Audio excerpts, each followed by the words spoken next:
মঙ্গলবার সন্ধ্যা থেকেই দক্ষিণবঙ্গের বেশ কয়েকটি জেলা তুমুল বৃষ্টিতে ভিজেছে। সঙ্গে ছিল ঝোড়ো হাওয়া। ঝোড়ো হাওয়ার সঙ্গে কয়েক পশলা শিলা বৃষ্টিও হয়েছে দুর্গাপুরের সিটি সেন্টার এলাকায়।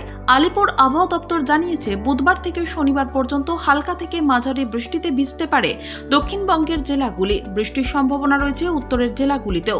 বৃষ্টির পাশাপাশি কিছু জেলায় 40 থেকে 50 কিলোমিটার বেগে ঝোড়ো হাওয়া বইতে পারে বলে অনুমান হাওয়া অফিসের। আলিপুর হাওয়া অফিস জানিয়েছে, পূর্ব ভারতের দিক থেকে এগিয়ে আসছে পশ্চিমী ঝঞ্ঝা। তার টানে বঙ্গোপসাগর থেকে ছুটে আসছে জলীয় বাষ্প। এর প্রভাবেই বৃষ্টির সম্ভাবনা তৈরি হয়েছে রাজ্যের বেশ কিছু জেলায়। হাওয়া অফিস জানিয়েছে, মঙ্গলবার কলকাতার পাশাপাশি হালকা বৃষ্টি হয়েছে উত্তর 24 পরগনা, দক্ষিণ 24 পরগনা, পূর্ব মেদিনীপুর, পূর্ব বর্ধমান, পশ্চিম বর্ধমান, বীরভূম, মুর্শিদাবাদ এবং নদিয়া জেলার বেশ কয়েকটি এলাকায়। বুধবার দক্ষিণবঙ্গের একাধিক জেলায় আবহাওয়া শুষ্ক থাকলেও বজ্রবিদ্যুৎ সহ বৃষ্টি হতে পারে পশ্চিম বর্ধমান, বীরভূম, মুর্শিদাবাদ এবং নদিয়া জেলায়। বজ্রবিদ্যুৎ সহ বৃষ্টির সঙ্গে বইতে পারে ঝোড়ো হাওয়াও।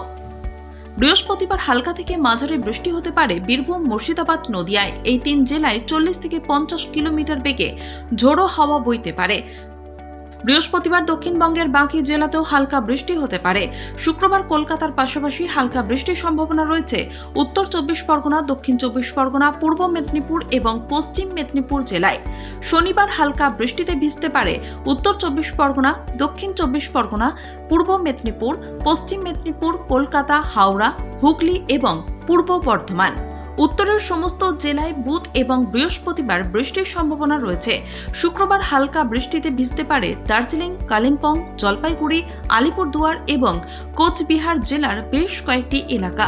শনিবার দার্জিলিং জেলায় হালকা বৃষ্টি হলেও উত্তরের অন্যান্য জেলায় আবহাওয়া থাকবে শুষ্ক। ঝড় বৃষ্টির সময় বাসিন্দাদের ঘরে থাকার অনুরোধ করেছে আবহাওয়া দপ্তর। তারা জানিয়েছে, অসময়ের এই বৃষ্টির ফলে ফসলের ক্ষতি হওয়ার সম্ভাবনা রয়েছে। যদিও বৃষ্টির পরেও কমছে না তাপমাত্রা, এমনটাই জানিয়েছে হাওয়া অফিস। আগামী 5 দিন তাপমাত্রার কোনো রকম হেরফের হবে না। বুধবার সকাল থেকে আকাশ আংশিক মেঘলা থাকতে পারে ভ্যাপসা গরমও। বুধবার কলকাতার সর্বনিম্ন তাপমাত্রা 23.7 ডিগ্রি সেলসিয়াস, যা স্বাভাবিক তাপমাত্রার চেয়ে 4 ডিগ্রি বেশি। বুধবার কলকাতার সর্বোচ্চ তাপমাত্রা 31 ডিগ্রি সেলসিয়াসের ঘরে থাকতে পারে। মঙ্গলবার কলকাতার সর্বোচ্চ তাপমাত্রা ছিল 31 ডিগ্রি সেলসিয়াস, যা স্বাভাবিকের চেয়ে 1 ডিগ্রি বেশি। মঙ্গলবার সন্ধ্যা থেকেই দক্ষিণবঙ্গের বেশ কয়েকটি জেলা তুমুল বৃষ্টিতে ভিজেছে। সঙ্গে ছিল ঝোড়ো হাওয়া।